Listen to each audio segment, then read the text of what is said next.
E vou aproveitar, então, compartilhar também a minha tela.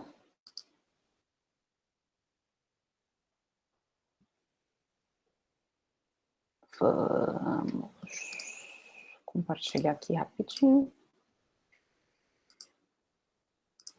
Apresentador.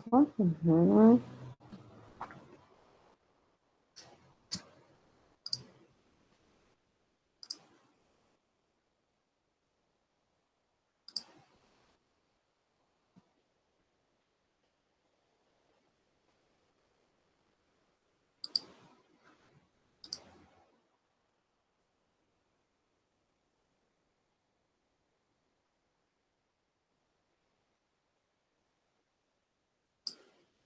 Se está tudo ok, está tudo ok, muito bem.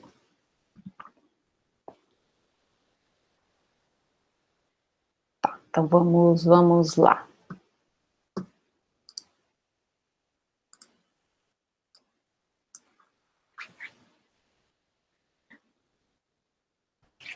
Bom, gente, então assim, como eu expliquei agora no início, a ideia aqui é a gente fazer mesmo um bate-papo, tá? Não vou fazer nenhuma apresentação, assim, super formal, nem muito longa, mas é discutir um pouquinho a respeito desse conceito, tá? Que é um conceito, na verdade, novo, tá? Eu imagino, assim, que muitos aqui não tinham ouvido falar a respeito desse conceito. Aliás, quem já ouviu falar sobre o conceito de digital? Quiser colocar aí no bate-papo, só para eu também ter, assim,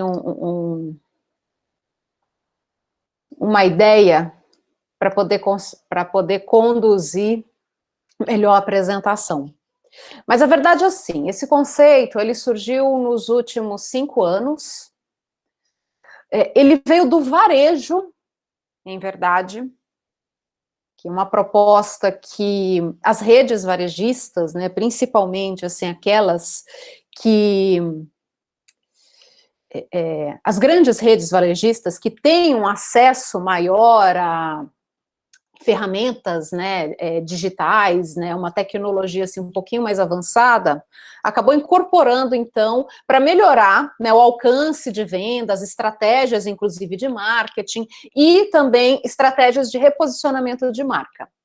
Então, o Phygital, na verdade, ele vem aí, nasce no varejo, só que acabou se tornando um conceito que acabou sendo incorporado a outras áreas, tá? Inclusive a construção civil.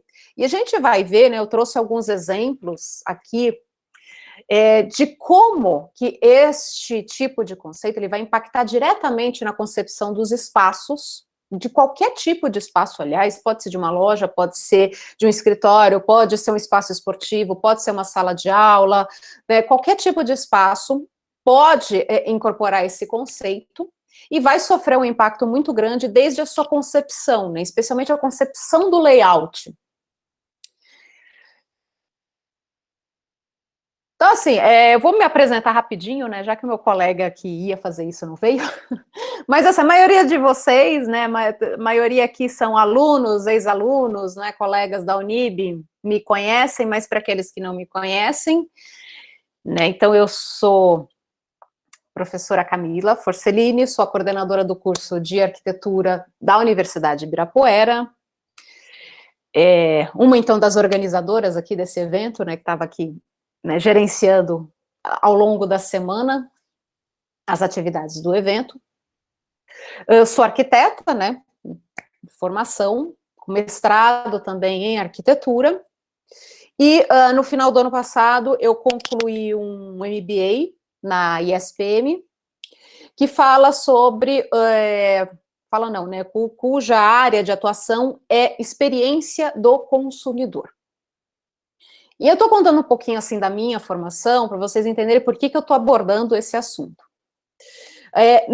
Neste MBA, eu acabei tendo acesso, assim, a alguns materiais referentes justamente a essa questão, né, do uso de estratégias e de tecnologias digitais que acabam impactando diretamente a concepção, né, dos espaços, especialmente os espaços comerciais.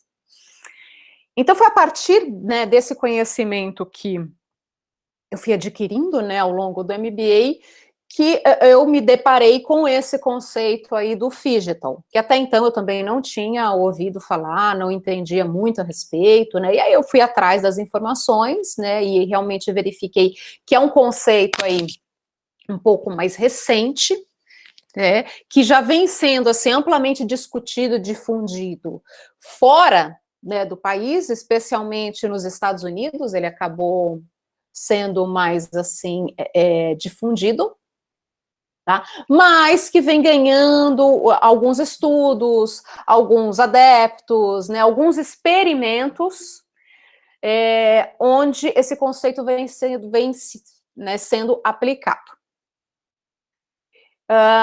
Então, a partir, né, desse conhecimento que eu, então, acabei buscando um pouco mais informações, e então, desde este momento, eu tenho estudado mais a fundo a respeito disso, e especialmente, assim, como que esse conceito, ele vai ser aplicado, então, em outros espaços construídos para além do varejo.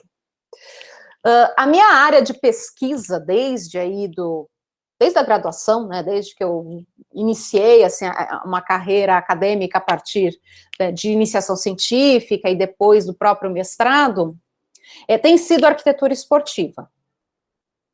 Né, tanto que eu tenho, assim, eu sou consultora nesse tipo de área, né, assim, de projetos esportivos, né, sou associada da Abragesp, que é a Associação Brasileira de Gestão Esportiva, então é a minha área de pesquisa e de interesse desde sempre. E a partir, então, do próprio MBA, eu consegui até levantar algumas informações relacionadas a como os espaços esportivos, né, que normalmente são grandes, são mega construções, né, são edificações aí de uma escala, né, enfim, considerável, como que esses espaços estão, então, incorporando algumas ferramentas digitais, né, digitalizando alguns processos, alguns serviços, e como isso está sendo impactado no próprio dimensionamento dessas edificações. Então, esse, por exemplo, é uma das minhas temáticas do doutorado, né, que eu estou iniciando. E, então, assim, de fato, eu tenho percebido que uma questão que vai perdurar aí, especialmente na área da construção civil. Então, né, os projetistas, né, arquitetos, engenheiros, enfim, vão se deparar, né, assim, com o uso de ferramentas digitais, o uso de tecnologias e como isso, então, vai ser incorporado na construção, né, até porque, algum tempo atrás, a gente acabava ignorando, né, esse tipo de integração. O primeiro grande impacto que se teve a respeito, né, do uso de ferramentas digitais ou de digitalização, relação entre espaço físico e virtual, né, foi a própria, assim, o acesso à internet. Então, o que antes era feito por meio né, do cabo do telefone, né, quando a gente entrava na internet, ouvia, né, aquele sonzinho, né, de discando para poder acessar a internet. Hoje não, hoje a gente tem fibra ótica, né, hoje a gente tem o próprio Wi-Fi, então, né, ou seja, também temos os dados, né, então, assim, os smartphones hoje, se não tiver conexão com a internet, não adianta, né, então, assim, esse tipo de questão acabou impactando também, né, os espaços físicos, tanto que hoje, assim, qualquer lugar que a gente vai, você fica até um pouco, né, desconfortável quando descobre que não tem uma rede de Wi-Fi, né, que não tem internet, que você não pode acessar o Wi-Fi, né, num restaurante, numa lanchonete, num hotel, né, hoje até em praças mesmo você tem acesso à internet, metrô, né, então, assim, isso, né, esse tipo de situação já é bastante comum, e até um tempo atrás não era. Então, assim, né, não se pensava na configuração espacial de qualquer tipo de edificação, né, ou até um espaço público, considerando que, eu vou precisar, né, ter acesso à internet, eu vou precisar ter cabeamento, vou precisar, né, colocar os pontos aí de distribuição de Wi-Fi para que todos tenham acesso à internet. E hoje, uma das premissas, né, quando a gente vai conceber um espaço físico, já é pensar nesse tipo de instalação, né. Então, já está incorporado aí nas instalações prediais, além de elétrica, hidráulica, gás, a gente coloca internet, né, básico. Hoje a gente não fica mais sem, né? E boa parte, né, dos serviços que a gente acaba utilizando, né, das demandas que a gente tem no ambiente aí de trabalho, no ambiente de estudo, e até mesmo no lazer, né, gente? Netflix está aí para corroborar com essa questão, estão relacionados justamente aí à evolução, né, da tecnologia da informação, em especial acesso à internet. Então, assim, nossa, se cai a internet num dia, fica todo mundo louco, né? Principalmente agora que a gente está trabalhando, né? Boa parte do pessoal aí está trabalhando em casa, está estudando em casa. Nossa, se acontece alguma coisa, cai a internet, parece que o mundo está acabando. Então, mudou bastante, né? As questões aí mudaram muito nesses últimos anos e, assim, mudaram mais ainda nesse último ano, onde a gente passou a ter uma super dependência, né, a esse tipo de tecnologia, né, e do qual, de fato, assim, não tem mais a gente não tem como voltar atrás, né, vamos ter que aceitar que está presente, né, a nossa relação com o mundo virtual está muito forte, né, no último ano, então, ficou ainda mais forte, porém, né, se a gente olhar no outro lado, tá todo mundo aqui com muitas saudades de ter interações sociais, né, de frequentar espaços físicos, de encontrar pessoalmente as pessoas, porque a gente está aí pelo menos, né, um ano sem conseguir fazer isso. Né? Então, dos males, né, assim, a gente estava tão dependente desse mundo virtual, né, e agora a gente está dependendo mesmo, estamos contando mesmo com isso, porém, né, esse outro lado, assim, das relações sociais, né, da interação, né, com o espaço físico, com as pessoas, né, em loco, né, com a presença física, né, das pessoas, realmente está fazendo muita falta e, com certeza, a gente vai valorizar isso cada vez mais. Né? Então, o espaço físico ele vai sofrer, né, algumas transformações, de modo que a tecnologia nos auxilie, né, a agilizar algumas coisas que de fato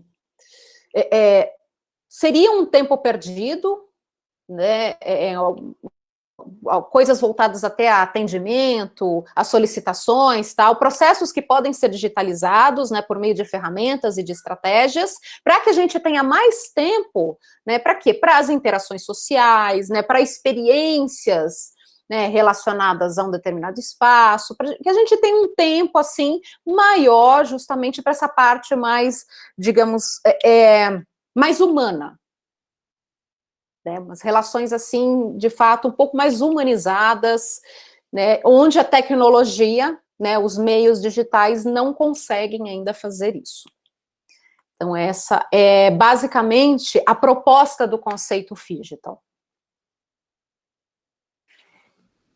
E dentro desse contexto, pessoal, lógico, alguns de vocês devem estar pensando, poxa, mas acho que a gente já vive, né, esse mundo, assim, essa união do físico com o virtual, né? Ela só se tornou um pouco mais acentuada, de fato, nos últimos tempos. Né? Mas nem tudo que está presente aí é, de fato, phygital. Tá? A gente ainda tem alguns contextos, né, que são predominantemente digitais e outros que são predominantemente físicos. Então, assim, a proposta principal, né, do Phygital, que é a união das duas palavras, né, em inglês physical, que é físico, mais o digital, é a integração homogênea, né, entre o mundo analógico e o mundo digital, né, proporcionando sempre uma melhor experiência. Então, essa convergência, né, de fato, assim, ela tem que ser entendida, né, como algo onde você não consegue distinguir as barreiras entre o mundo físico e o mundo digital, tá? Mas você tem aquela sensação de uma experiência, digamos assim, omnichannel, ou seja, né, em todas as instâncias, seja no espaço físico, seja no espaço, né, virtual, você pode iniciar uma experiência no mundo virtual e terminar no mundo físico, ou iniciar uma experiência, uma jornada no mundo físico e terminar no virtual, né? E que eles possam, então, ter essa convergência de maneira que você não consiga distinguir, né, assim, não sinta diferenças, sejam né, positivas ou negativas, entre uma e outra. Então, esse é o conceito e o objetivo, na verdade, do uso de estratégias phygitals. Esse conceito, como eu falei para vocês, ele é recente. Então, assim, a primeira vez que o conceito foi abordado foi em 2014, por meio de uma experiência feita por esta loja aí, a Lowe's. A Lowe's é uma grande rede varejista de produtos para materiais para construção civil, né, produtos para construção civil. E deixa eu ver se eu consigo passar o vídeo aqui para vocês. Ele está em inglês, então assim, eu não vou colocar som. Eu vou explicando para vocês enquanto o vídeo está passando, mas basicamente assim, a Lowe's, eles possuem um laboratório de inovação, e dentro desse laboratório de inovação, eles chegaram à conclusão de que a experiência, né, dos consumidores, né, dessa rede aí de lojas, ela estava sendo prejudicada porque boa parte dos consumidores tinham, assim, perguntas muito específicas para fazer a respeito ou de materiais, ou, assim, tirar dúvidas, né, de que tipo de produto que eles precisavam, né, para eventualmente fazer uma reforma, ou para fazer algum ajuste, ou até para consertar alguma coisa na casa. E perdia-se muito tempo, né, os consumidores perdiam muito tempo buscando essas informações, tá? Porque os funcionários da loja, né, assim, os vendedores, não tinham acesso a todas essas informações. Né? Então, eram, às vezes, informações muito específicas, e eles só tinham um treinamento, na verdade, a informações muito básicas, né? Por exemplo, a respeito de um material específico, né, eles só sabiam, por exemplo, assim, o básico, né, qual era o preço, né, onde que poderia ser encontrado dentro da loja, né, mas não tinha informações sobre como utilizar, quando utilizar, né, e isso eram dúvidas muito comuns dos consumidores. E até num contexto cultural, né, a gente sabe que, principalmente nos Estados Unidos, eles têm muito forte, né, aquele conceito do do it yourself. Então, é muito comum que as pessoas façam pequenas reformas, assim, nas suas residências, né, e não chegam assim, a contratar, né, um especialista, né, um engenheiro, um arquiteto para poder auxiliar. Então, eles acabam se virando mesmo, vão atrás da informação, compram os materiais e acabam elaborando as coisas. Então, isso é um conceito muito forte lá.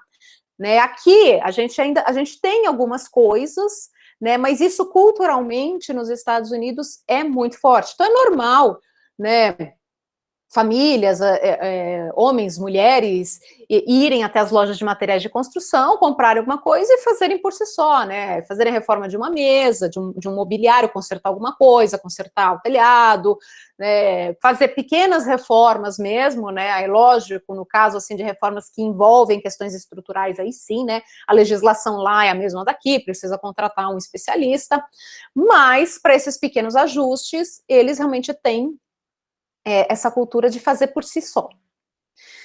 E nesse contexto, então, né, a Lowe's, ela não tinha esse auxílio, especialmente para as pessoas que queriam fazer, né, por si só, mas não tinham conhecimento para isso.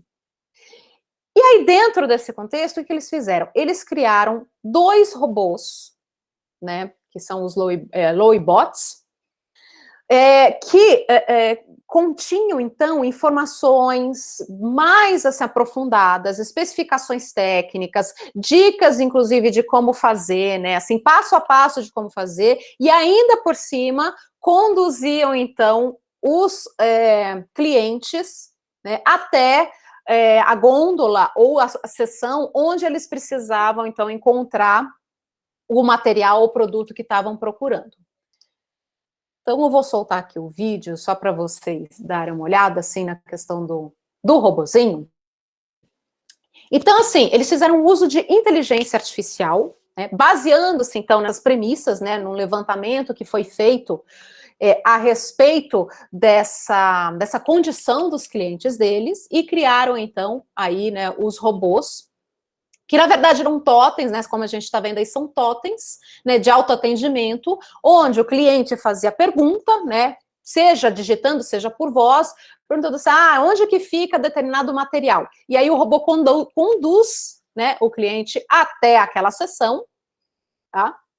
Já passando todas as informações para ele, e em contrapartida, né, o que esse robô fazia? Ele coletava dados dos clientes, né, então era alimentado aí por meio, né, de inteligência artificial, para quê? Para facilitar também a configuração tanto do layout da loja, quanto do estoque, né, assim, por meio, então, do consumo de cada cliente, eles, então, tinham dados a respeito de materiais, né, quantidade de materiais, tipos de materiais que eram mais vendidos, né, então, como que isso influenciava, por exemplo, no layout da loja? Se determinado material, né, se determinado produto tinha uma venda, assim, uma procura muito grande, então, eles posicionavam, né, de determinada forma, que as pessoas, então, tinham mais facilidade de encontrar esses produtos, levavam menos tempo entre a entrada, né, da loja até chegar na gôndola onde esse produto está sendo vendido, né? Então, assim, chegava mais rápido até esse produto, acabava, então, tendo uma jornada mais curta, mas é lógico aquela questão, assim, né, de não ficar perdendo tanto tempo, né, se você já sabe o que vai buscar, então você vai lá e já pega, né, o produto que precisa. Ao mesmo tempo, eles também, né, poderiam elaborar estratégias de marketing, né, alocando, então, no layout ali da loja, né, expondo os produtos que são mais vendidos e, né, permitindo, então, que se percorressem caminhos aí, né, que o cliente pudesse percorrer caminhos e vislumbrassem, assim, outras possibilidades de compra, outros produtos, e acabassem, então, comprando também outras coisas, né, que muitas vezes não eram necessárias, mas por meio desses gatilhos, né, de experiência, de jornada, acabava se convertendo, então, em uma aquisição. Mas e aí, esses robôs, eles substituíram os vendedores, né? Porque a grande questão é essa, o uso, né, de inteligência artificial, uso de digitalização de processos, né? Vai substituir o trabalho de pessoas, certo? Não necessariamente. Neste caso específico da Lois, o que aconteceu? Os vendedores, eles eram acionados justamente caso o cliente tivesse uma dúvida mais específica. Então, era proporcionado a eles um atendimento personalizado. Então, assim, os vendedores foram treinados, assim, de um modo muito mais aprofundado para atender questões até mais técnicas, e as questões básicas, então, ficaram a cargo, né, dessas inteligências artificiais, desses robôs. O que isso, né, acabou conduzindo em termos, assim, de lucro e de melhorias, né, e de reposicionamento, inclusive, da marca? Um resultado super positivo. Hoje a Lowe's já era a maior rede de varejo relacionada a materiais de construção dos Estados Unidos, e hoje, assim, ela é líder absoluta muito por conta disso.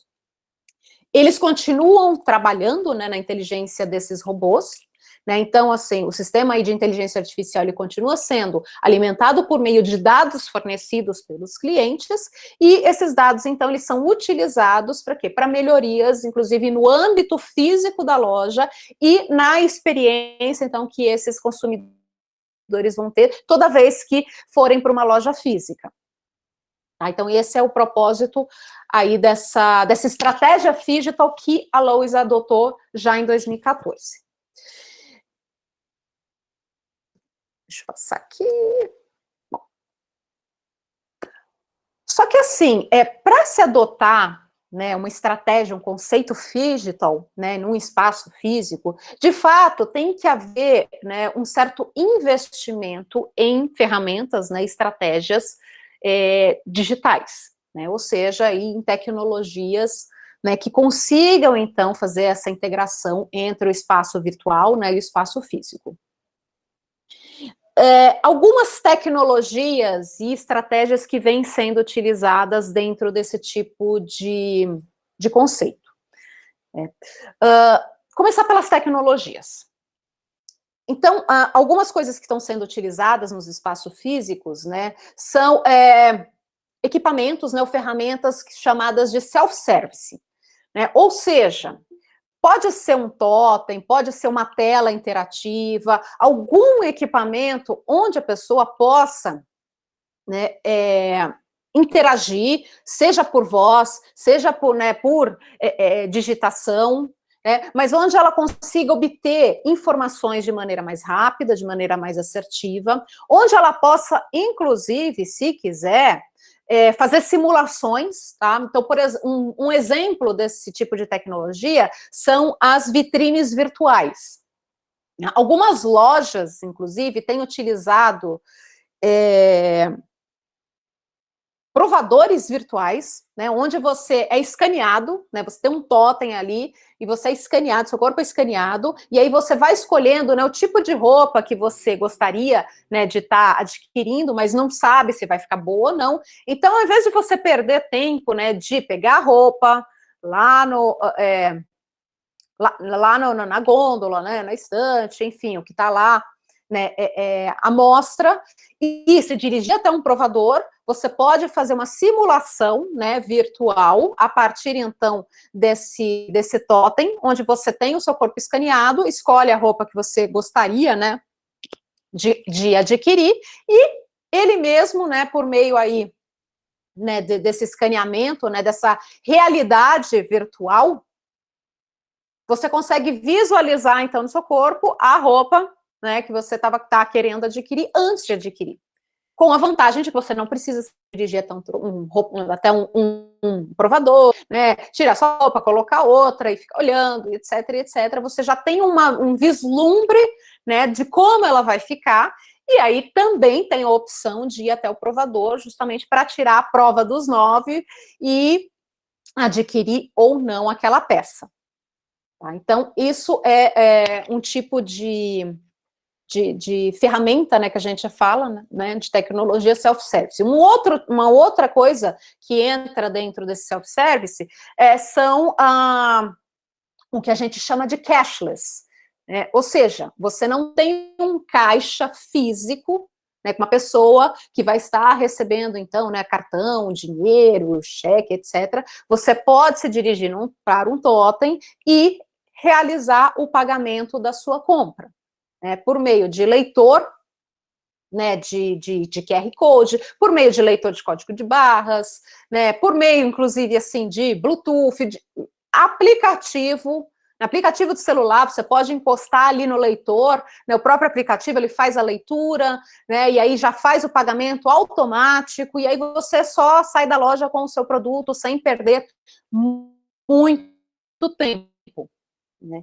Então, esse tipo de exemplo, né, que eu falei para vocês, tem um case muito famoso aí, que é o da Amazon Go, que vocês já devem ter ouvido falar, que utiliza esse tipo de estratégia cashless, né? Ou seja, você não tem um caixa físico, uma pessoa que vai fazer essa parte aí da administração da compra. Né? Lógico que isso funciona, de fato, quando você faz uso de cartão, né, cartão de crédito, cartão de débito, né, dinheiro fica um pouquinho mais difícil nesse contexto, mas convenhamos, né, quantos de nós hoje, né, andam por aí com a moeda física, né, principalmente nesse momento, né, que a gente passou aí por um lockdown, que as lojas estão fechadas, né, que a gente tem feito boa parte das nossas atividades aí virtualmente, até pedir pedidos mesmo, né, a gente tem, muitos de nós têm usado e abusado aí dos aplicativos, né, de pedido, iFood, Rappi, etc. E, então, assim, muitos, né, já não estão mais andando por aí com o dinheiro físico, né, a gente está trabalhando mais com o virtual mesmo, né, então, é um tipo, né, de ferramenta digital que já vem sendo bastante utilizada e já vem sendo, então, incorporada aí em diversos espaços, né, não só no varejo, mas já existem, inclusive, estádios, né, estádios de futebol, onde você não adquire mais o ingresso físico, né, você simplesmente faz a compra no site, baixa, né, num aplicativo, ou baixa, né, com o código de barras no seu celular, normalmente o QR Code, né, passa lá na catraca, só encosta, né, o celular ali no leitor do código e acabou, você está dentro do estádio, né. Então, não precisa mais ter, né, esse tipo de aquisição, né, numa bilheteria. Então, já vem acontecendo bastante isso. O Heitor até colocou aqui, iguais as passagens de avião, né? Antigamente você tinha que imprimir a passagem de avião, etc. Não, hoje, agora, as companhias já têm, né, aplicativos que você já pode, então, adquirir virtualmente sua passagem de avião, ela fica ali no seu celular, né? Os celulares já têm também esse tipo de leitor. Então, isso está muito mais fácil, né? Fora que é sustentável, a gente não fica gastando papel, né? Imprimindo aí um monte de coisa, né? E é muito mais rápido, né? Até o check-in, né? Hoje em dia, o pessoal que viaja de avião sabe, check-in, antigamente era muito demorado. Hoje, você abre lá, o check-in está disponível, só coloca os seus dados, só faz assim, check-in, pronto, está feito check-in, né? Só embarcar agora. Então, isso, né, acabou sendo facilitado muito pela criação do QR Code. E o QR Code, apesar de ser, assim, mais utilizado nos últimos, 4, 5 anos, um pouquinho mais, ele existe desde 94 no Japão. Ele é, na verdade, baseado no código de barras convencional, que a gente conhece, mas a maneira como ele né, desenhado, como ele foi concebido, é justamente para carregar uma quantidade muito maior de informações do que o código de barras convencional e transmitir essas informações também de maneira muito mais rápida. Né? Então, enquanto o código de barra nos dava informações principalmente em texto e números, o QR Code nos dá informações em imagens. Né? Então, uma imagem, né, ela tem, se a gente for pensar assim, em termos, né, de caracteres, né, uma imagem é mais pesada do que um texto. Então, o QR Code, nesse contexto, ele acaba trazendo, né, a possibilidade de ter mais informações dentro desse quadradinho aí, né, e ter uma resposta muito mais rápida, né, uma interação muito mais rápida. Então, o uso desse tipo de tecnologia, né, avançou muito nessa questão, né, justamente do self-service, do cashless, né, assim, de você otimizar o tempo para se fazer alguns processos, né, alguns processos, então, acabaram sendo digitalizados graças ao uso do QR Code. Deixa eu ler aqui, o Robson está falando, em 2017 participei de palestras sobre a logística em TI, onde foi apresentado um sistema de reconhecimento facial que seria instalado em lojas associadas. Você entrava em qualquer loja interligada ao sistema, esse sistema reconhecia sua face através de mainframes, o seu perfil era vasculhado na internet em mecanismos de busca que você utilizou apontando suas pesquisas na internet. O robô loja lhe encaminha para a seção onde está o produto. Isso mas é justamente isso, Robson. E eu vou falar, isso está muito mais avançado. Né? Na China, isso, por exemplo, já é muito comum, né? Mas a gente já tem isso no Brasil também, eu vou falar daqui a pouquinho sobre isso. Né? Então, essas são algumas das tecnologias. Uma outra tecnologia que, em especial para nós da construção civil, está sendo cada vez mais difundida, é a realidade virtual, né? E a realidade aumentada. Então, a simulação do mundo real, né, por meio, assim, de softwares e também de equipamentos específicos, onde eu posso imergir numa experiência, né, virtual que tem sido cada vez mais, assim, rica em detalhes, que muitas vezes a gente acaba se confundindo, né, o que é real, o que é virtual. né? Alguns softwares aí, por exemplo, o Unreal, tem conseguido chegar em patamares assim de detalhamento que são absurdos, né, que a gente realmente se sente, brincadeiras, mas a gente parece que a gente se sente dentro da Matrix, né? A gente entra num outro mundo e parece que, de fato, ele é muito real, né? Mesmo a gente sabendo que é uma simulação. E aí, no contexto da construção civil, né, por exemplo, facilita bastante esse tipo de simulação, né, especialmente quando você vai fazer, né, a apresentação de um projeto, né, de um novo projeto, de um espaço, para uma pessoa que é leiga, né, por exemplo, que não entende muito, assim, a respeito de leituras de plantas, de corte, né, das peças técnicas que nós da construção civil temos mais afinidade.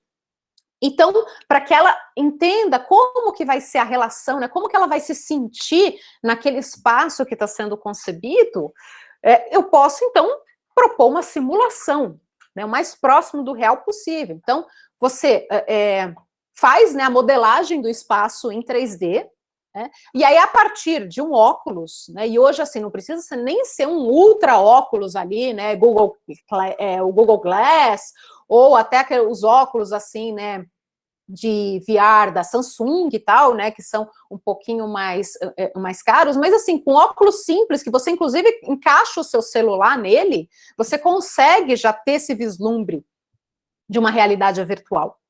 Né? E tem se provado, assim, super positivo, né, empresas, assim, construtoras, né, imobiliárias, têm utilizado bastante esse tipo de estratégia, porque para encantar mesmo os clientes e para converter isso, de fato, na aquisição de um imóvel.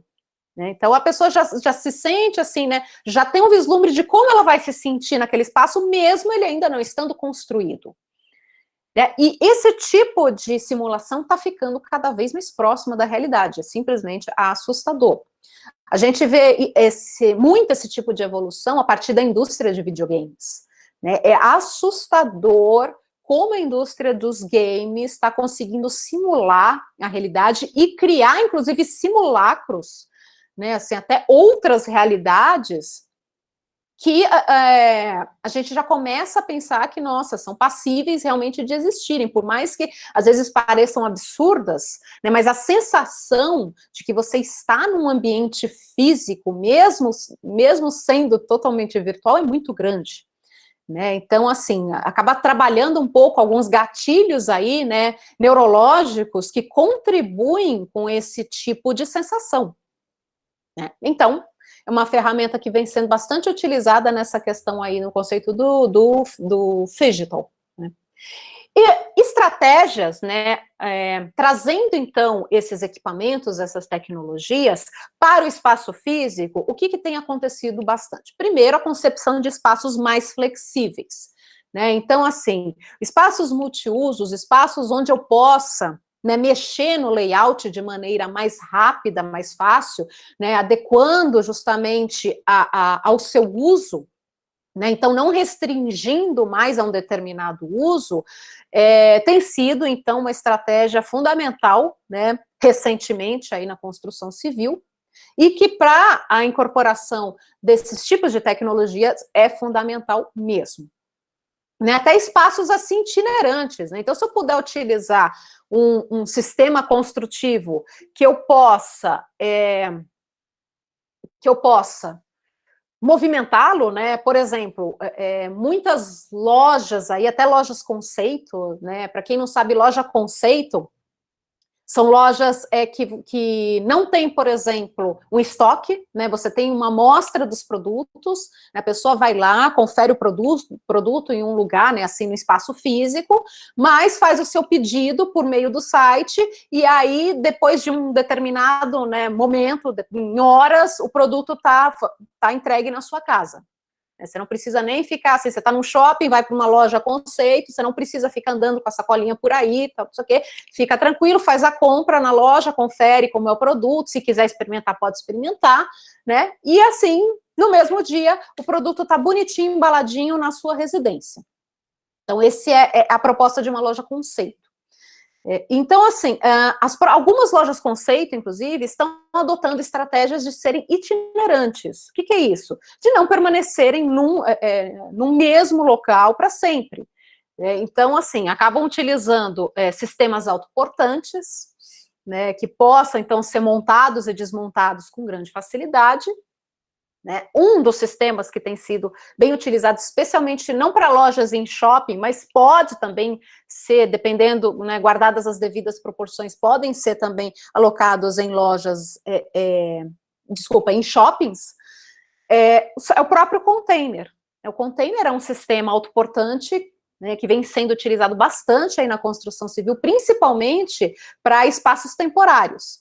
E que é muito fácil, assim, de você configurá-lo, né, de formatá-lo, de trabalhar no layout dele, de trabalhar, inclusive, com instalações nele, né, e basta, assim, né, vamos ficar, sei lá, 3, 4 meses nesse espaço, depois a gente vai para um outro, né, de acordo até com um levantamento que vai sendo feito por meio de georreferenciamento, né, geomarketing e tal, né, assim, já saturou, por exemplo, a nossa condição aqui nesse determinado espaço, vamos atrás de um outro mercado, né, vamos para uma outra região, fecha tudo bonitinho, né, dentro do container, põe no caminhão e vai.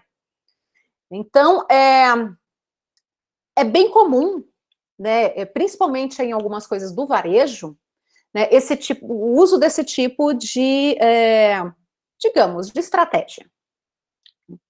Outra estratégia que tem sido bastante utilizada e difundida, especialmente nesses períodos assim que a gente está, né, participando aí de reuniões virtuais, né, enfim, de interações virtuais, né, a concepção, então, desses espaços físicos de maneira que eles sejam cenográficos. Muitos autores que vêm estudando o Phygital, né, defendem que é assim, que ótimo, né, você tem o uso de todas essas ferramentas digitais, tal, não sei o quê, mas o que então atrairia o público, né, se ele tem acesso àquele serviço, aquele produto, por meio do e-commerce, né, por meio de um site, por meio de um aplicativo, por que ele iria numa loja, né? Qual vai ser o motivo da gente continuar tendo os espaços físicos, se hoje tudo a gente consegue resolver, né? Boa parte das coisas a gente consegue resolver por meio do virtual. Então a gente vai ter que pensar numa nova estratégia para atrair as pessoas para esse espaço físico. Né? Então, o investimento, né, para esse tipo de atração é justamente proporcionar esse espaço físico, né, que ele possa ser um espaço acolhedor, agradável, que proporcione uma experiência assim, né, mais humanizada, mais personalizada. Né? Então, assim, o uso, né, de cores, de materiais, de iluminação, né, até assim, montar mesmo um cenário que tenha a ver, né, com a proposta do espaço, né, com a premissa, assim, da empresa, ou da loja, etc., e que seja de fato, assim, atrativo, para que a pessoa se sinta à vontade. O Google começou esse tipo de estratégia. Vocês devem, assim, conhecer um pouquinho, né, de como é trabalhar no Google. A gente sabe que, assim, ele não é um espaço corporativo convencional, né? A área de trabalho lá do Google não tem aquelas baias, né, dividindo os funcionários, né, ou aquelas salas fechadas para diretoria, para reuniões, etc. É um espaço muito, assim, informal, né, que proporciona o quê? Que as pessoas trabalhem no canto que elas quiserem. Se a pessoa quiser trabalhar sentada na mesa, ela tem essa possibilidade. Se ela quiser trabalhar deitado numa rede, tem. Sentado num puff, né, na cafeteria, na sala de jogos, no terraço. O importante é que a pessoa produza. É isso que eles entendem, né? Mas, assim, vai muito de encontro com os valores da empresa. Então, eles acreditam que um funcionário, né, vai produzir muito mais se ele se sentir confortável, como se estivesse trabalhando em casa. Olha que coisa, né, assim, agora está engraçado a gente falar, nós estamos trabalhando em casa. Mas, assim, fica mais à vontade mesmo, né? Tanto que não tem, né, o dress code, você não precisa, né, se vestir de uma maneira específica, mesmo sendo um ambiente de trabalho, né? A gente vê, assim, tem uma galera que vai trabalhar de bermuda, de chinelo, etc. E na Google tudo bem, né? Então, assim, vai de encontro, né, com o que a empresa acredita. E aí, isso se reflete diretamente na configuração do espaço físico.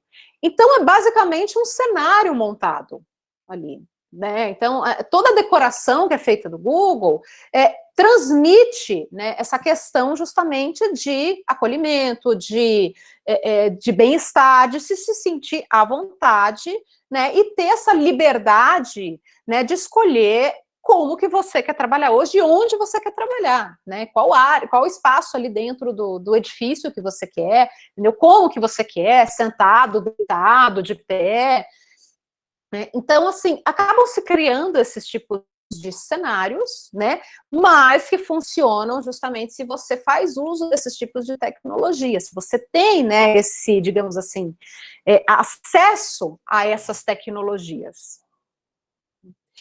E, por fim, duas estratégias mesmo que têm sido bastante assim, discutidas nos últimos tempos, né, e que deveriam até serem mais naturais, né, principalmente assim, para quem trabalha com criação, é justamente proporcionar, né, a concepção dos espaços a partir da experiência da pessoa que vai utilizá-los, ou seja, experiência do usuário. Experiência do usuário é um termo que vem principalmente do TI, né, User Experience, que é justamente o mapeamento da jornada daquele usuário, ou seja, né, o que ele vai fazer, como que ele vai se relacionar, né, com um determinado produto, serviço, interface, local, né, como que ele vai iniciar essa jornada aí de relacionamento, como ele vai terminar. Né? Quais são assim, os desejos dele, quais são os problemas que precisam ser resolvidos, né? E para poder tudo isso acontecer, eu preciso fazer o quê? Eu preciso ouvir o usuário. Então, não posso, assim, mais propor uma solução, né, de acordo com a minha visão. Eu preciso ter a visão das pessoas que vão utilizar, que vão usufruir aquele espaço, que vão utilizar determinado produto, que vão né, buscar determinado serviço. Eu preciso saber o que eles querem. E nesse tipo de mapeamento, né, eu acabo entrando, então, né, num trabalho de design centrado no meu usuário, ou centrado, né, no caso aí, no ser humano, né, que é o Human Centric Design, que é uma estratégia que também já vem sendo utilizada principalmente, né, no design de móveis, tá? É uma estratégia que até foi incorporada pela IKEA. Para quem não conhece, a IKEA é uma grande fabricante de móveis europeia, né, e muitos desses conceitos, né, principalmente, né, de conceber um produto, né, seja um mobiliário, seja mesmo um equipamento, um instrumento, baseado, né, nas necessidades do usuário, acabou sendo, então, incorporado em outras áreas criativas, tá? Tanto na construção civil, né, quanto na indústria, de maneira geral, no marketing, negócios, enfim, é um conceito que acabou, assim, ultrapassando as barreiras, né, do design e vem sendo utilizado como uma estratégia de negócios para qualquer área do conhecimento, para qualquer área que vá elaborar, né, um projeto, que vá conceber um produto ou um serviço, né, pensando justamente assim, se eu vou conceber um espaço, se eu vou conceber um produto ou um serviço para um ser humano, então eu preciso saber o que ele precisa, o que ele necessita, quais são os desejos dele, quais são os anseios, né, e aí eu vou utilizar todo o meu conhecimento técnico, né, para traduzir isso, então, numa solução. E como eu falei, então, para vocês, né, gente, esses tipos de ferramentas, estratégias, né, nos proporcionam, em especial, a evolução, né, da realidade virtual e aumentada, no contexto aí do espaço, onde eu posso, inclusive, né, entrar aí num âmbito da hiperrealidade, né, que é um momento, assim, que realmente as barreiras entre o real e o virtual acabam caindo, né, e de tal forma que, muitas vezes, o virtual acaba se confundindo com o real, né, e vice-versa. Por um lado, né, é bem interessante esse tipo de avanço tecnológico, mas por outro lado, se a gente for fazer uma análise mais aprofundada, pode ser muito perigoso. Ainda dentro da construção civil, esse tipo de estratégia, né, nos traz, por exemplo, o conceito aí da smart house, né, ou da domótica, ou automação residencial. Não sei se vocês já ouviram, mas já foi aberta, né, a licitação para vinda do 5G para o Brasil. Tudo bem que a gente sabe que em determinadas situações não temos nem o 3G decente, né? Mas o que isso significa assim para nós? O 5G, né, justamente assim a velocidade de fornecimento, né, dos dados aí de conexão e etc, proporciona um avanço especialmente aí na automação residencial, porque muitos dos equipamentos e tecnologias que são utilizados, né, para uma smart house, né, como por exemplo, né, equipamentos de segurança, Wi-Fi, Bluetooth, infravermelho, integração, né, de diversos aí eletroeletrônicos, onde você pode, então, fazer o controle deles por meio de aplicativos, né, pode controlar, por exemplo, a intensidade da luz, volume de som, pode abrir ou fechar uma janela, pode ligar ou desligar um ar-condicionado, isso tudo são coisas, né, possíveis aí dentro do âmbito da domótica. Só que para isso você precisa ter uma velocidade aí de conexão de dados, né, conexão com a internet muito maior. Do contrário, não tem como fazer isso. Com a vinda do 5G para o Brasil, né, as empresas que são deste ramo, né, estão bastante positivas, porque é possível que haja, então, um aumento na procura, né, por esse tipo de serviço, né, automação, então, das residências, né, transformar a casa numa casa inteligente, né, que não era possível porque o acesso à internet, na velocidade dos dados ainda era muito baixa. É claro que esse tipo de estratégia ainda é caro no Brasil, mesmo vindo aí o 5G, né, os equipamentos e principalmente assim a mão de obra especializada para poder então propor, né, esse tipo de projeto de integração entre as instalações da casa e os equipamentos, ainda é caro.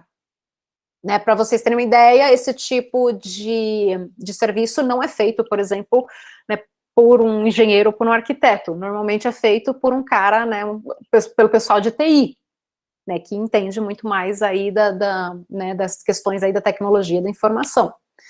Então, são empresas aí, né, que trabalham especificamente com isso, têm um conhecimento, né, de tecnologia mais avançado, né, e fazem esse tipo de projeto.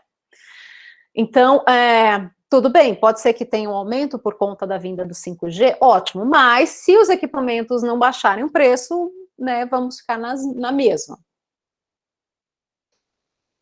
E por fim, essa integração entre o digital e o virtual, ou desculpa, o digital e o físico, né, chega no âmbito das cidades, né? Então, assim, o conceito de smart cities, né, as cidades inteligentes, é onde justamente, né, todos os processos e serviços, né, digitalizados e que tem como respaldo aí algumas, né, tecnologias que facilitem especialmente a gestão, né, da cidade, também voltada assim a questões de operação e manutenção, né, acabam sendo bastante positivas, né, porque a gente sabe que gerir uma cidade não é fácil, né, mas o uso, por exemplo, de internet das coisas, de inteligência artificial, de captação de dados, né, facilitam, por exemplo, o gerenciamento, né, de iluminação pública, o gerenciamento de sistemas de transporte, gerenciamentos assim de crises, né, principalmente assim desastres naturais, né,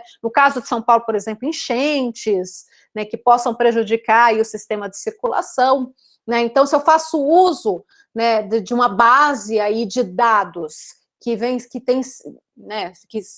se atualizando assim sempre. Eu consigo fazer algumas simulações, né, entender assim, o que pode acontecer num determinado aí, período de tempo, e eu consigo então fazer o quê?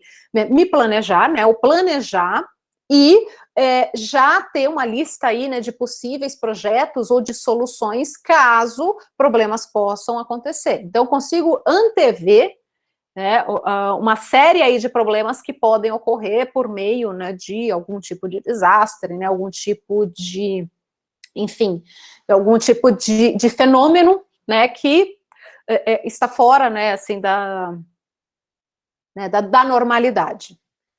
E também, né, a partir disso, eu consigo, então, ter uma gestão, né, principalmente da infraestrutura urbana, né, o uso aí de inteligência artificial, né, de sensores, né, conectados aí a dados, né, as grandes centrais aí de dados, eu consigo também, né, ter uma gestão muito mais assertiva, especialmente da infraestrutura, né, por exemplo, eu tenho algum problema, por exemplo, em determinada parte aí da rede elétrica, né, e faltou energia em determinado bairro, porque aconteceu alguma coisa, teve queda de árvore, rompeu um cabo, alguém roubou algum cabo, né, enfim, N coisas aí podem acontecer, né, por meio, né, de alguns sensores e por meio da velocidade aí da conexão, né, principalmente aí com a internet, né, esse tipo de informação, ele chega muito mais rápido, né, a redes, assim, um pouco mais próximas, de tal maneira que eu consiga, então,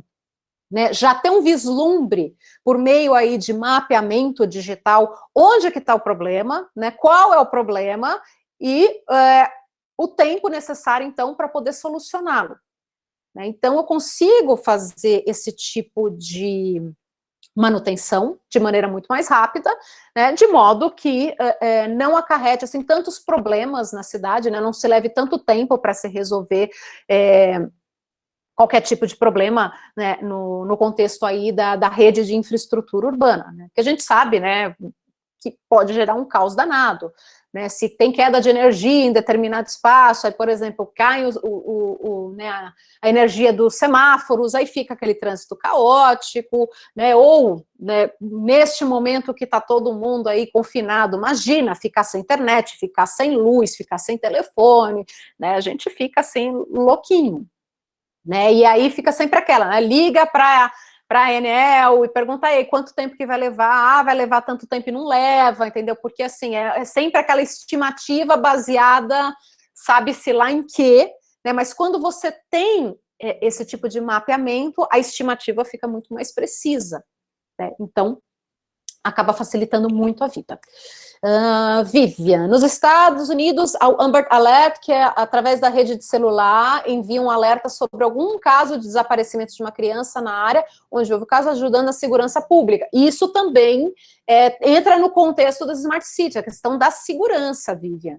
Né? Então, assim, a partir justamente de mapeamentos também, é que eu não trouxe aqui, mas tem um caso muito legal que eles fizeram, né? Inclusive, se eu não me engano, com a ajuda da IBM, né, onde eles mapearam os pontos assim principais, né, onde ocorriam boa parte de sequestros. Agora eu não lembro que cidade que foi, mas eles fizeram um mapeamento a partir de quê? De dados, então coletaram dados, né, compilaram esses dados e lançaram esses dados então, né, num mapa e conseguiram então, né, determinar algumas manchas aí, né, de espaços onde ocorriam, né, com maior ênfase, assim, sequestros, e não só isso, período, ou seja, horários dos dias onde ocorriam esses sequestros, de acordo com as informações, com os dados que foram levantados, né, tipo também de pessoas que costumavam ser sequestradas, tá, e mais algumas outras informações, assim, um pouquinho mais aprofundadas, e aí, neste contexto, o que eles fizeram? Que aquela história, né? Não adianta nada a gente ter os dados e não saber como utilizá-los, né? Você tem um monte de dados ali, beleza, o que eu faço com isso? Nesse caso específico, eles fizeram o quê? A partir, então, desse mapeamento, dessa compilação de dados que foi feita, eles entregaram, né, para a polícia local, e aí a polícia começou, então, a distribuir, né, o seu contingente nesses pontos em específico. Resultado, depois aí de alguns meses, o número de sequestros caiu assim absurdamente, chegando quase a zerar. O que nesse mesmo período, há uns anos atrás, era uma coisa absurda, passados alguns meses, chegou praticamente quase que a zerar os casos de sequestro, por conta da utilização desses dados, né, que foram obtidos, que foram por meio de um mapeamento. Aí, lógico, né, a partir disso também foi se colocando o quê? Câmeras de segurança, então, sensores também, iluminação, né, perceberam, né, não lembro se foi esse mesmo caso, mas tem um outro caso que eles perceberam que o grande problema, o que proporcionava um número maior de sequestros em determinada região, era falta de iluminação pública, e não teve outra. A partir desse mapeamento, então, eles colocaram, né, pontos aí de iluminação pública, né, melhoraram, inclusive, juntamente com câmeras de segurança, e isso, de fato, também contribuiu com uma queda nesse tipo de violência. Né? Então, esse tipo de estratégia, né, você trazer essas ferramentas digitais para o mundo físico, também contribuem com os fatores de segurança, especialmente nas cidades. Smart cities, gente, né, cidades inteligentes, nossa, a gente podia ter uma aula inteira sobre isso, porque tem muita coisa que pode ser debatida, mas aí fica para uma próxima. E aí, gente, para a gente ir para os finalmente, eu gostaria então de apresentar 2 casos que fizeram muito bem o uso, né, do conceito do phygital, tá? Que são casos de sucesso, inclusive são referências quando a gente estuda esse tipo de conceito. Um é o da Tesco Home Plus. A Tesco é uma empresa, né, um mercado, na verdade, coreano, que foi comprado por uma empresa americana, né, tanto que ela se chamava Tesco, aí depois que foi feita a compra, né, a fusão passou a se chamar Home Plus, né, Tesco Home Plus. E o que eles fizeram, assim, de diferente, né, de excepcional? Só para contextualizar um pouquinho a situação. A Coreia do Sul, né, na Coreia do Sul, as pessoas são conhecidas por trabalharem bastante, assim, num quesito, assim, de número de horas. Né? Então, é muito comum os coreanos trabalharem 10, 12 horas, 14 horas. Né? E aí, o que acontecia? Né? Eles tinham pouco tempo para fazerem compras, especialmente, né, ao final do expediente, né, durante a semana. Aí, muitos deles, né, acabavam indo numa outra rede, né, que era uma rede muito maior do que a Tesco, tá, porque eram lojas maiores, lojas físicas maiores, etc., porque achavam, inclusive, mais rapidamente os produtos, né, por ser um espaço maior, por ter uma variedade maior, acabavam, então, indo mais para essa concorrente, para poder, então, comprar os seus produtos, assim, achá-los mais rapidamente e se mandarem, né, irem para casa, porque não tinham tanto tempo, assim, né, para ficar perdendo dentro de um supermercado, procurando coisas e afins. E aí, o que a Tesco fez? Né? Sabendo dessa questão, assim, de que os sul-coreanos, eles não gostam de perder tempo no supermercado, né, porque eles não têm muito tempo, porque eles trabalham bastante, né, estão cansados, então, assim, não querem ficar numa fila de caixa e etc. O que eles fizeram? Fizeram um experimento. Eles enveloparam uma estação de metrô, tá, com, né, assim, uma simulação, né, assim, das gôndolas, né, dos produtos que eles têm. Cada uma dessas imagens, assim, de produtos que estavam nesse envelopamento, né, digamos, esse tecido que eles criaram ali, esse papel, na verdade, né, que eles criaram, tinha um QR Code, né, tinha um código lá.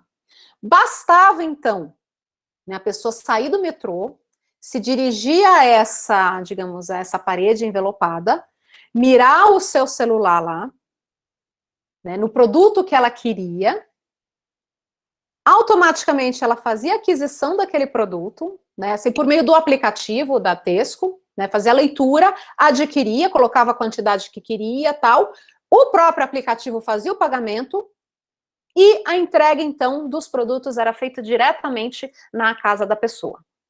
Ou seja, ela viu o que ela queria, comprava, podia ir para casa e quase que, né, um pouco tempo depois, os produtos estavam na casa dela, ela não precisaria perder tempo indo até o supermercado, buscando os produtos, passando no caixa e levando as compras para casa. Então, essa foi, digamos assim, talvez a primeira grande experiência, né, no contexto aí do digital, de que se tem notícia. Então, eu estou passando o vídeo aqui para vocês, também está em inglês, né, mas para vocês, assim, verem, né, como é que foi a dinâmica.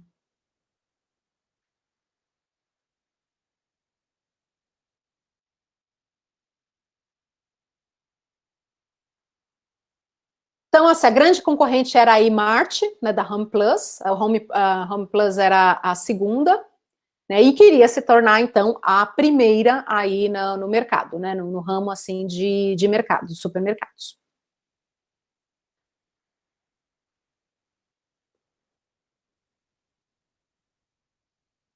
E aí, assim, né, eles perceberam que, de fato, era um caos, né, os mercados, né, as lojas físicas, né, as pessoas saíam do trabalho, iam direto para lá, perdiam muito tempo, e etc. Então, eles tiveram a ideia de trazer a loja física deles, né, para um outro ambiente, a partir, então, desse envelopamento nas estações de metrô. E por que estação de metrô? Porque era o principal meio de transporte, né, dos sul-coreanos. Então, eles iam lá, né, quando a gente está vendo, com o celular, mirava no produto que queria, né, a partir do aplicativo deles, lia, então, o código de barra, né, o QR Code, tinha, né, tem a listinha, fazia, fechava a compra,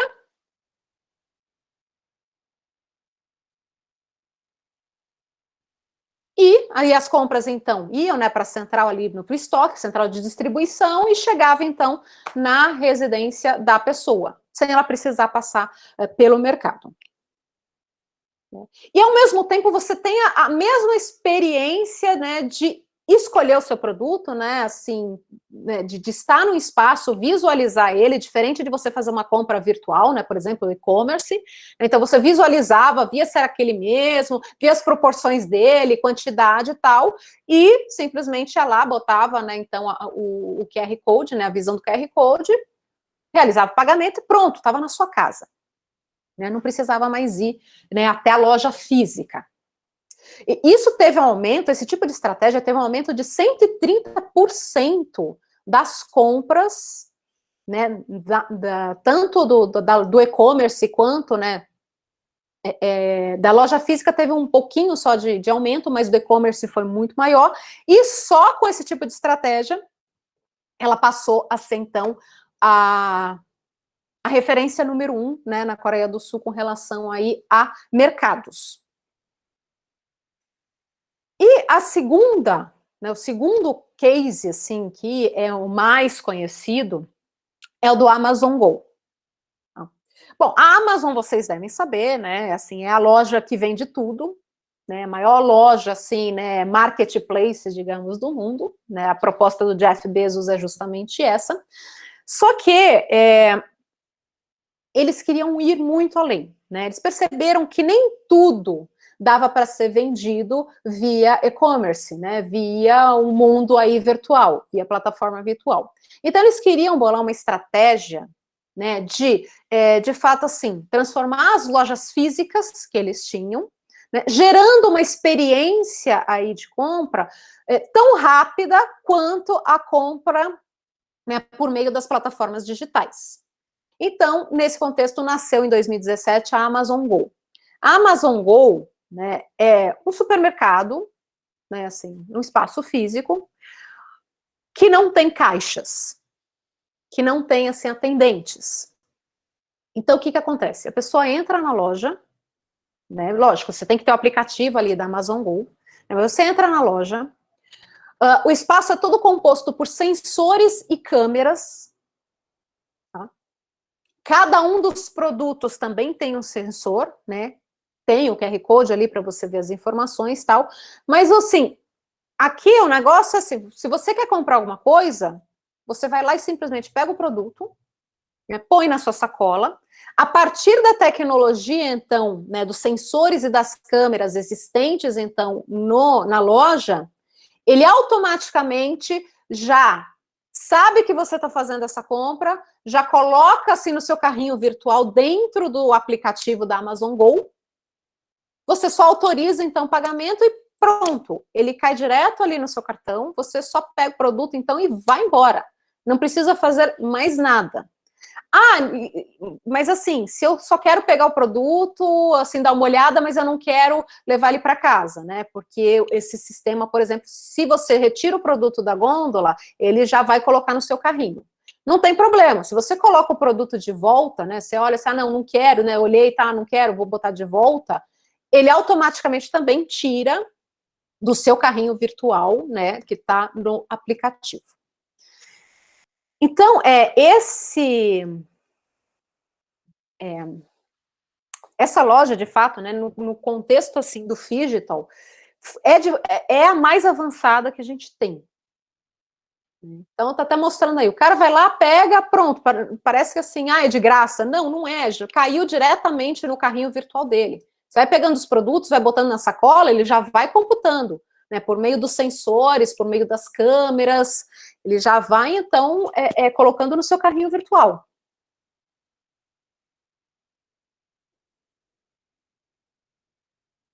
Então, para entrar, você precisa, né, assim, abrir o aplicativo, né, da Amazon Go, passar ali pela catraca, né, com o QR Code, e no mais, assim, é só ir pegar os produtos.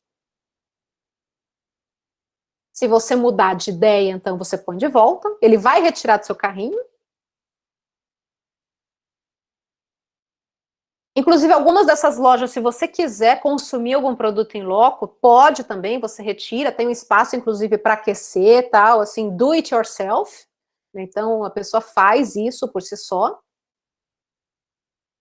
E todo o resto fica por conta, então, né, das ferramentas que estão instaladas dentro, então, desses espaços.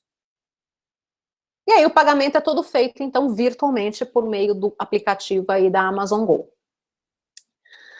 Bem da verdade, né, quando essa tecnologia foi implantada, né, quando a Amazon Go foi inaugurada, teve, assim, vários problemas, né, assim, com os sensores, né, com os aplicativos. Então, óbvio, né, no começo foi bem duvidoso, né, teve gente que gostou da experiência, né, que achou interessante, que deu certo, mas teve gente que teve uma péssima experiência, que o aplicativo travava, que o sensor estava falando que ela tinha pego um produto quando não tinha. Então, é bem comum, né? Foi o começo, né, desse tipo de aplicação em espaços físicos. Hoje em dia está bem mais avançado, né? Inclusive tem reconhecimento facial, né? Além dos sensores e das câmeras nos produtos, tem também o reconhecimento facial, né? Então, que ajuda também, né, a validar as compras quando forem necessárias. E é um tipo de coisa, né, que a gente olha e fala assim, ah, mas é a Amazon, né, Estados Unidos. Essa realidade está muito longe da realidade brasileira. Bom, gente, não tá. A gente já tem, tá? Desde 2019, a gente já tem uma loja que é muito parecida com a Amazon Go, que é a Zite.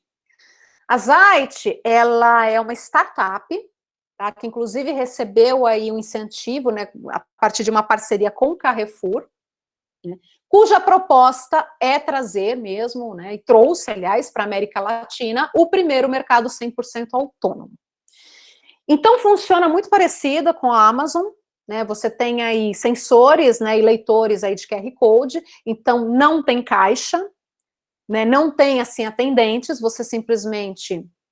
Para entrar na loja, você, né, baixa o aplicativo no seu celular, mostra então o seu celular lá no leitor, ele vai abrir a porta, você escolhe os produtos que você quer e faz o pagamento também por meio da leitura aí do QR Code do aplicativo e sai com os produtos que você quer. Vou passar aqui rapidinho o vídeo para vocês verem, né?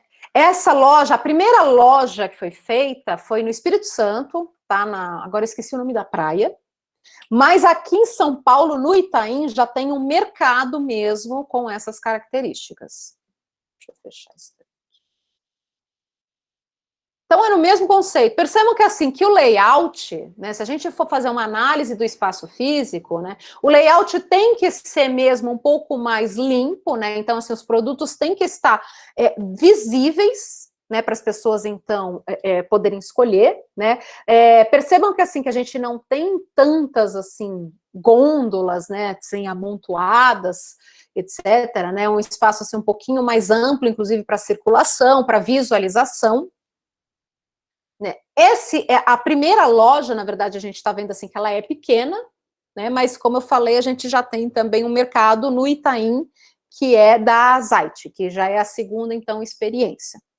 Então, é uma realidade, né, pessoal, que, assim, que não está mais tão longe, né. Quando surgiu a Amazon Go, a gente falava, não, imagina, nunca, aqui a gente nunca vai ter um treco desse, não tem como, não tem condições, não tem tecnologia. Pois é, tem, é possível, e é um tipo de coisa que a gente não vai poder mais ignorar, né, especialmente nós, assim, fazemos parte da construção civil, a gente vai precisar ter conhecimento a respeito disso, né, vai precisar, de fato, incorporar isso nos nossos projetos, né, qualquer tipo de projeto.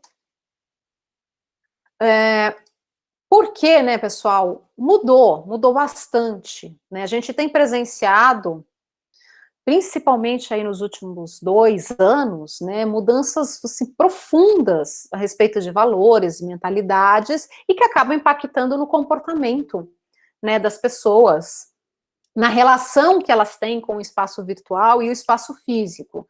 Como eu falei no começo, a gente tem andado, assim, tão desenfreado, né, no âmbito do virtual, né, que agora que nós estamos, assim, praticamente, né, sendo obrigados a resolver tudo, né, no âmbito virtual, o físico nos está fazendo muita falta, né, as interações em loco, nas experiências em lugares, né, as interações pessoais, né, com a presença física, realmente está fazendo muita falta, né. Então, lógico que todas essas tendências virtuais que a gente tem utilizado, principalmente aí, né, durante a pandemia, serão uma realidade, né. Então, assim, o modo de trabalho hoje, né, fatalmente a gente vai manter o home office, né, vai, assim, misturar com dias em que você vai ter que ir presencialmente, né, então vai ser um modo aí de trabalho, uma dinâmica de trabalho híbrida,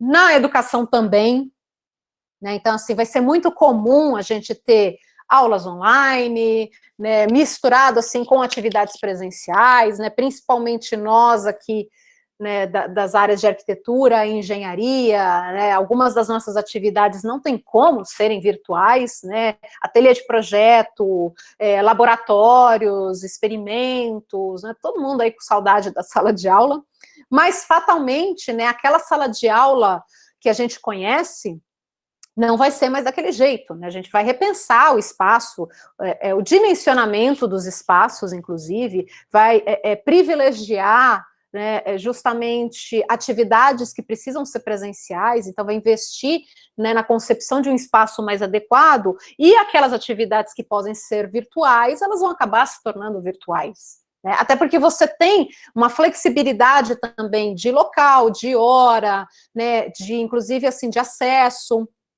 o que não é de todo ruim.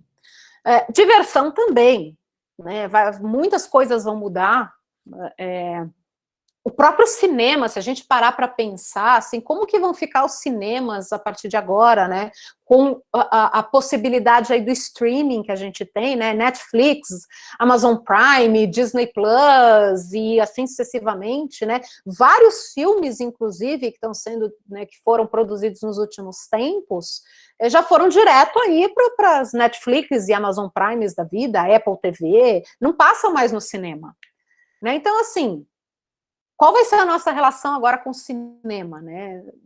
A gente costumava, assim, eu não sei vocês, mas eu costumava ir no cinema, né, pelo menos 2, 3 vezes no mês. E agora, não sei, né, assim que puder, provavelmente eu vou, mas eu tenho a possibilidade de assistir um lançamento, né, inclusive um lançamento mundial na TV da minha casa, se eu tiver, né, assinatura do streaming onde vai ser feito esse lançamento. Então, é esse tipo de situação que a gente está encarando agora, né? Mudanças de comportamentos, né? Mudanças de necessidades, e como isso vai impactar, então, né? O uso dessas tecnologias, né? Vai impactar, então, na concepção dos espaços físicos, né? A gente vai ter que repensar tudo, vamos ter que repensar muita coisa. Mas, bom, falei bastante, né, gente? Então, assim, quem quiser discutir um pouquinho mais sobre isso, agora a gente fica aí à vontade para perguntas, né, para conversar um pouco, para tirar dúvidas, né, para debater, assim, até experiências que vocês tiveram. E eu também fico à disposição aí para quem quiser conversar depois. Tá aí os meus contatos. Bom, pessoal, é isso. Obrigada, né, pela participação de vocês, e agora a gente fica, então, aqui à disposição para debate. Ah, eu preciso passar a lista de presença para vocês, que eu também já tinha esquecido. Só um minutinho.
Vamos lá, Bruna disse que tem uma dúvida sobre o Amazon Go, porque essa tecnologia, como você disse, era só para quem tinha o aplicativo. Na verdade, assim, né, por ser um sistema, né, próprio deles, então o ideal é justamente ser acessível por um aplicativo, né, onde eles possam, né, inclusive ter esse controle aí do estoque, o controle da aquisição dos produtos, né, e do próprio pagamento, né. Então, tanto a Amazon Go quanto a Tesco, né, só conseguiram fazer isso porque tem uma plataforma, né, que consiga, então, suportar esse tipo de tecnologia. Né? Lógico que, eventualmente, eles poderiam fazer, né, uma parceria com outros aplicativos, com outras plataformas, né, mas por se tratar de uma estratégia de aquisição, né, de venda específica deles, então, como, né, assim, o pagamento também precisava ser feito diretamente para eles, tinha que ser feito, né, por meio de uma plataforma própria, né, eventualmente fazendo, né, uma parceria, isso também seria possível, né, mas nesse contexto tem que ser algo próprio da empresa. Gente, eu mandei para vocês a lista de presença, tá? Essa lista, tem muita gente que pergunta, mas ela é diária mesmo, tá? Então, quem respondeu nos outros dias, responde novamente, tá? Para que a gente possa estar fazendo a emissão dos certificados. Tá? Mais alguém tem alguma dúvida, alguma colocação para fazer? Alguém quer falar mais alguma coisa?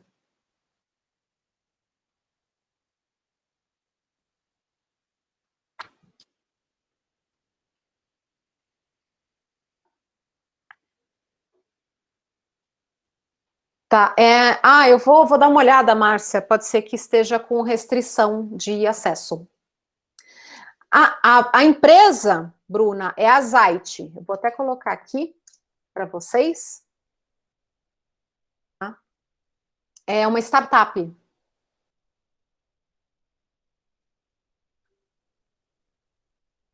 Deixa eu ver aqui a lista da presença.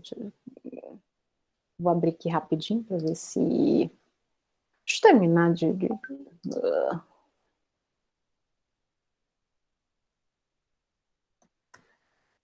Ah, que legal, Bruna.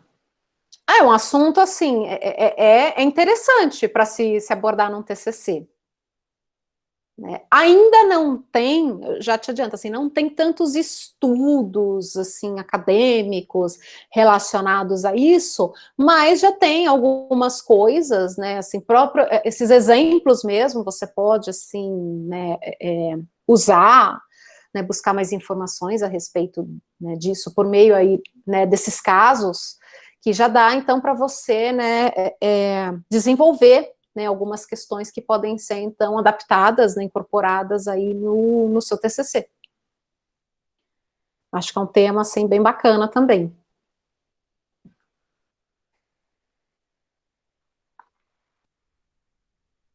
Ah, tá, precisa mudar a configuração da lista de presença, né, falando que já foi preenchida. Aham, tá. É que eu preciso reconfigurar, mas eu estou sem acesso para configurar isso, tá, pessoal? É, tá, o Anderson vai mexer nisso e já vai atualizar, tá? Só aguardem um pouquinho.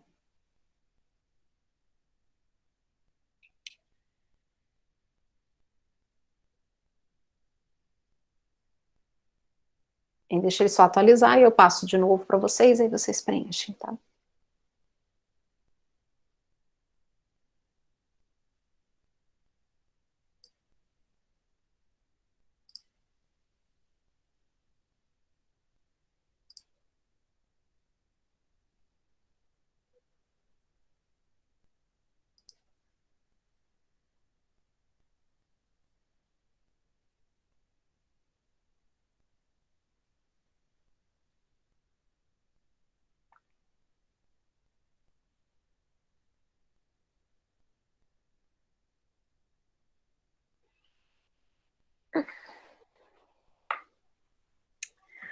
Ai, gente, tentem novamente. Eu vou mandar aqui de novo.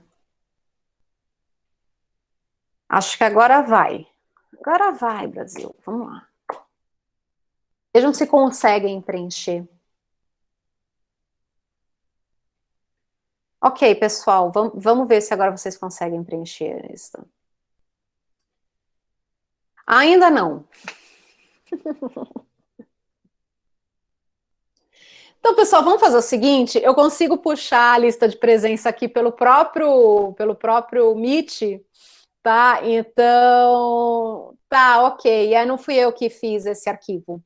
Então, depois eu posso dar uma olhadinha, tá? Mas não se preocupem, fiquem tranquilos, eu consigo puxar a lista de participantes aqui pelo próprio Meet.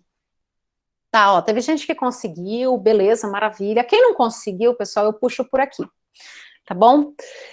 Pessoal, mais alguma coisa? Alguém quer comentar alguma coisa, tirar mais alguma dúvida?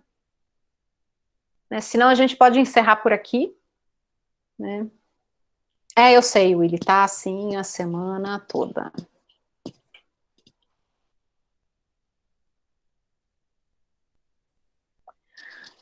Mas não se preocupem, tá? Eu puxo aqui a lista de participantes pelo próprio. Eu consigo puxar pelo próprio Meet, tá? Então podem ficar tranquilos. Ai, cadê? Tá? Ai, que bom. Eu achei o erro, Camila. Hum, Porque estava habilitado para só uma resposta de quem respondeu e não para a semana inteira. tá. Já tirei essa trava. Pronto, gente. Acho que agora resolveu o problema. Então, acho que agora vai. Não é possível. Literalmente agora vai. Literalmente agora vai. Tá. Então façam um teste, pessoal, por favor. Mas acho que agora tá indo. Agora foi, pronto, problema resolvido.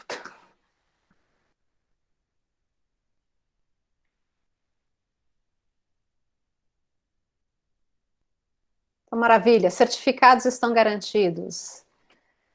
Aí não, Isadora, tenta de novo. Tenta ir com o link novamente.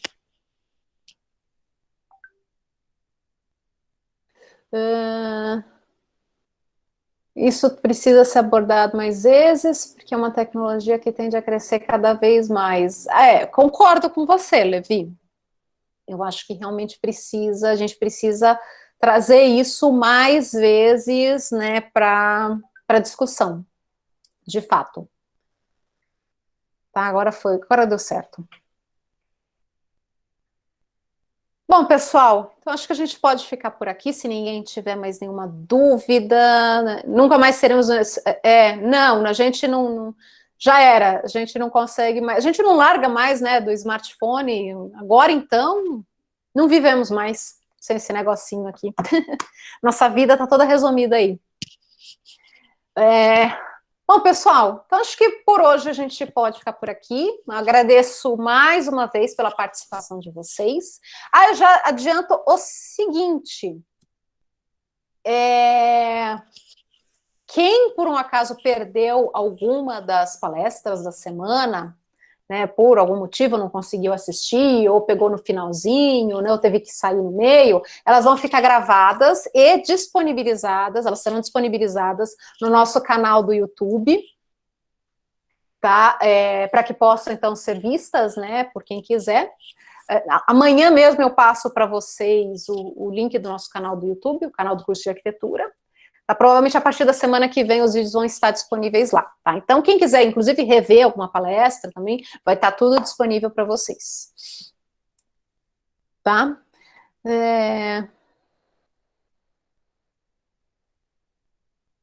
Dos dias que não enviou essa lista, vai fazer como? Elvis, eu consigo puxar de novo pelo Meet quem participou dos outros dias. Tá? Então pode ficar tranquilo. Quem não conseguiu preencher a lista nos outros dias, eu puxo pelo próprio Meet e eu consigo então ver quem foram os participantes, tá? Então podem ficar tranquilos. Tá? Alunos desesperados por horas complementares, a gente entende totalmente vocês.